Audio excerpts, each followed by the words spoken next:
കൊലക്കേസ് പ്രതികളായ ക്രിമിനൽ സഖാക്കന്മാരെ കൂട്ടത്തോടെ ജയിൽ മോചിതരാക്കിയ ഇടതുപക്ഷ സർക്കാരിന്റെ നടപടി ഹൈക്കോടതി റദ്ദാക്കി. 2011 കഴിഞ്ഞ LDF സർക്കാരിന്റെ അവസാന നാളുകളിലാണ് LDF 209 തടവുകാരെ വിട്ടയച്ചത്. ഇതിൽ 14 വർഷം ജയിൽ ശിക്ഷ അനുഭവിച്ചവരെയാണ് വിട്ടയച്ചതെന്നും അന്ന് കേന്ദ്ര സർക്കാരിന്റെ പ്രത്യേക ഉത്തരവിനെ പിൻപറ്റിയാണ് നടന്നതെന്നുമാണ് അന്ന് സർക്കാർ വാദിച്ചത്. എന്നാൽ ഇത് ശരിയായിരുന്നില്ല. 209 തടവുകാരിൽ വെറും 4 പേർ മാത്രമാണ് 14 വർഷം ശിക്ഷ പൂർത്തിയാക്കിയത്. മറ്റുള്ളവരിൽ 3 പേർ 7 വർഷം മാത്രമേ ശിക്ഷ പൂർത്തിയാക്കിയുള്ളൂ. അച്യുതാനന്ദൻ ഗവൺമെന്റിന്റെ ഈ കടും വെട്ട് അന്ന് തന്നെ ചോദ്യം ചെയ്തതാണ്.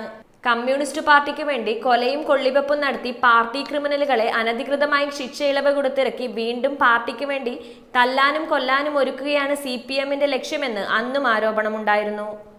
ഈ വിവാദ ഉത്തരവിലൂടെ പുറത്തിറങ്ങി കഴിഞ്ഞ 8 വർഷമായി സ്വൈരവിഹാരം നടത്തുന്നവർക്കാണ് വീണ്ടും പൂട്ടുവീഴാൻ പോകുന്നത്. സർക്കാർ ഉത്തരവ് റദ്ദാക്കിയ കോടതി ഗവർണറോട് കുറ്റവാളികളുടെ വിവരങ്ങൾ 6 മാസത്തിനകം പരിശോധിക്കാൻ നിർദ്ദേശിച്ചു. മതിയായ യോഗ്യതയില്ലാത്തവരാണ് മോചിപ്പിക്കപ്പെട്ടതെങ്കിൽ വീണ്ടും ജയിലിലടക്കും. കൊലപാതക രാഷ്ട്രീയത്തിന്റെ പാപം പേറുന്ന എല്ലാ രാഷ്ട്രീയ പാർട്ടികൾക്കും മർമ്മത്തിലേറ്റ അടി തന്നെയാണ് ഈ ഉത്തരവ്.